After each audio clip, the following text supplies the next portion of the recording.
buddy Drew with Living History's Mysteries and ferocious feline productions. Here we are, the end of October 2024 and the end of the 31 days of Halloween on Living History's Mysteries.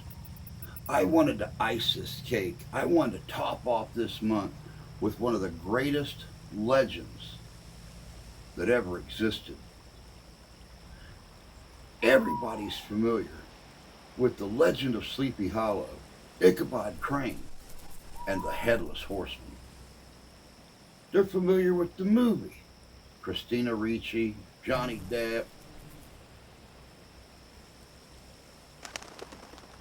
But what a lot of people don't realize is that that book, The Adventures of Sleepy Hollow, are not even the original storytelling of the Horseman. Check this out. This is good.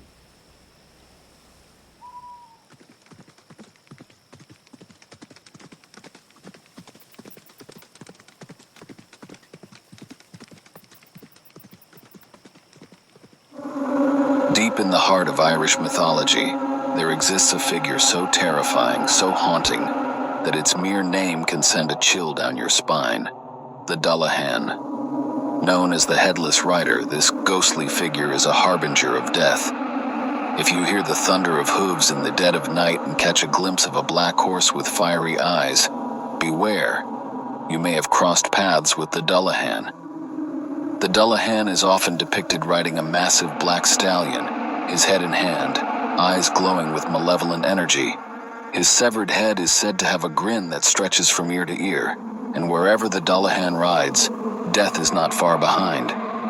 In Irish lore, he is believed to be a dark fairy or even a soul sent from the other world. When the Dullahan calls out the name of a person, that person is doomed to die, and no force on earth can prevent their fate. What makes the Dullahan even more terrifying is that he cannot be stopped or appeased.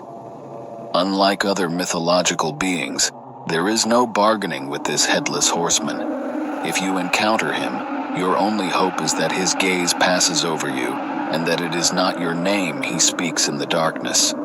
In his hands he carries a whip made from the spine of a human corpse, which he cracks like thunder, sealing the fate of his chosen victims. Tonight we explore the horrifying legend of the Dullahan, taking you deep into the cold, misty night of Ireland, where one man has an encounter he will never forget. So sit back, relax if you can, and remember to close your windows. The Dullahan may be closer than you think. Now listen to this terrifying story of Jack McDermott. Jack McDermott was a man who prided himself on his rational mind. A farmer by trade, he lived alone on the outskirts of the village of Kilmullen, a place isolated from the world, where the roads were little more than dirt paths cutting through the wild, untamed landscape of rural Ireland. Jack had heard the old legends of the Dullahan. Who hadn't? Every child in the village grew up with tales of the Headless Rider, the cursed harbinger of death. But to him, they were nothing more than stories meant to frighten children and keep them in their beds at night. But even Jack couldn't deny the strange happenings that had begun around Kilmullen in the weeks leading up to that fateful night. The air had grown thick with an unnatural chill, even though it was the middle of summer. Cows were found dead in the fields, their bodies drained of blood, their eyes wide open in terror. Locals spoke in hushed voices of strange figures seen riding across the moors after sunset, and of hearing the distant sound of hoofbeats as if a phantom rider was galloping through the misty hills. Jack brushed it all off, convinced that it was nothing more than local superstition. He had lived through many seasons and seen his fair share of odd occurrences, but they always had an explanation: wolves, sickness, or simply the wild imagination of a fearful village. But one night, as he sat by the fire in his modest cottage, something happened that he could not explain away so easily. It was a dark, moonless night. The wind howled through the trees, bending the branches as if they were made of paper. Jack sat by the fire, sipping from a cup of whiskey, trying to shake off the strange sense of unease that had settled over him. Outside, the countryside was silent, the kind of silence that presses down on you, heavy and suffocating. Suddenly he heard it, the distant sound of hoofbeats. They started faint, barely noticeable over the wind, but they grew louder with every passing second. Thump, thump, thump. The rhythm was steady, deliberate, and it was coming closer. Jack set his cup down, his heart pounding in his chest. He moved to the window, peering out into the darkness, but saw nothing.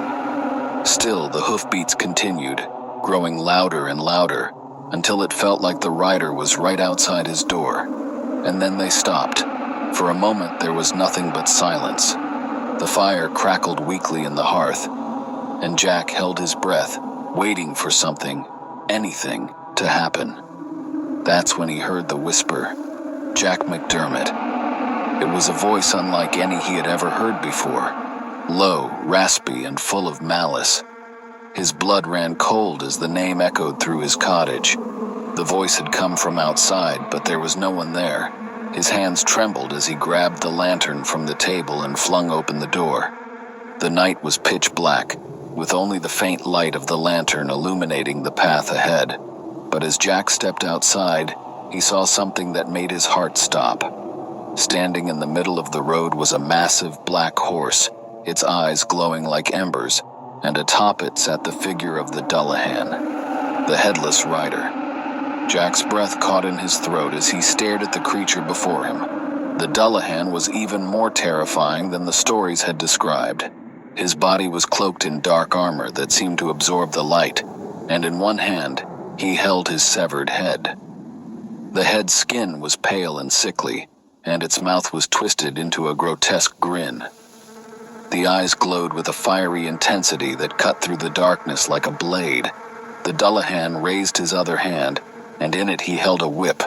No, not a whip, but a long, twisted spine, its bones rattling as it cracked in the air.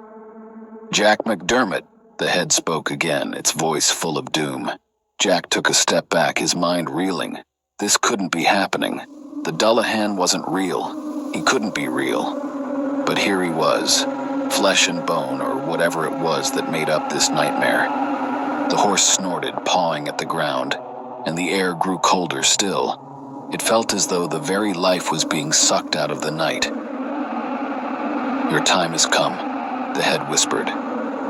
Jack wanted to run, to flee into the safety of his home, but his legs refused to move. He was frozen, trapped by the gaze of the Dullahan's head. The rider began to move, guiding his horse forward, slow and deliberate. Every step sent a shiver down Jack's spine, the sound of the hooves pounding in his skull like a death knell. And then the whip cracked. It sliced through the air like lightning, and in that moment Jack felt something, an invisible force, wrap around his throat. He gasped, his hands flying to his neck, but there was nothing there. Still, the pressure grew, tightening, squeezing the breath from his lungs. He fell to his knees, his vision blurring as the world around him darkened. The Dullahan had claimed him. As Jack collapsed onto the cold, hard ground, gasping for air, the Dullahan stopped his advance. The headless rider loomed over him, his severed head grinning in triumph. But just as Jack felt his life slipping away, something unexpected happened. From the darkness of the night came a blinding flash of light, so bright and pure that it cut through the shadows like the rising sun. The Dullahan reared back, his horse screaming in pain as the light enveloped them. For the first time, Jack saw fear in the rider's eyes, or at least in the eyes of the head he carried. A figure stepped out of the light, a woman clothed in white, her face serene but stern. She raised her hand and the Dullahan screamed, his body twisting and writhing as if in agony. The whip fell from his grasp, and the force around Jack's throat vanished.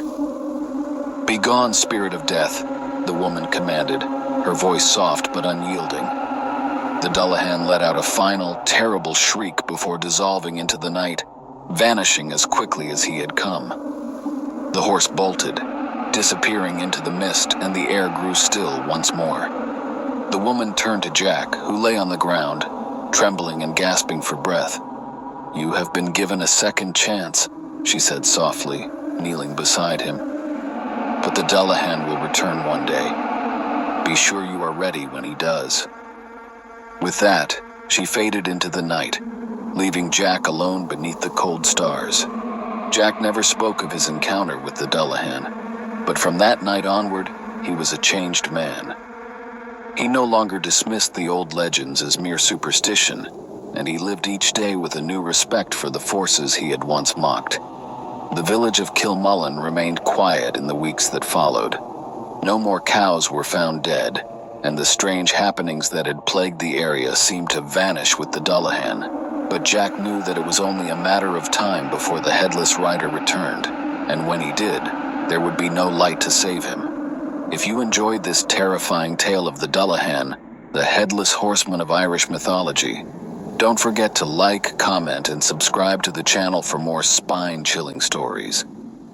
Let us know in the comments if you've ever heard of the Dullahan or other terrifying Irish legends, and hit the notification bell so you never miss another haunting tale.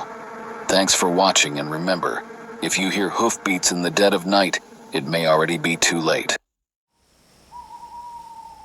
Welcome back. You know, it's like I said in the beginning, the book about the story of Sleepy Hollow was not the original telling of the stories, the legends about the horseman. The story of the Dullahan in Ireland have been around for at least 4 centuries, possibly longer. And still to this day, if you know where to look, stories still come out of Ireland of people in the rural areas hearing the echo of a galloping horse, but never seeing a horse or rider. Even sometimes on a full moon night, seeing what they believe to be the Dullahan. Are the stories true? Is there really a spirit that runs through the countryside of Ireland, whispering a person's name, and that person soon after passing on?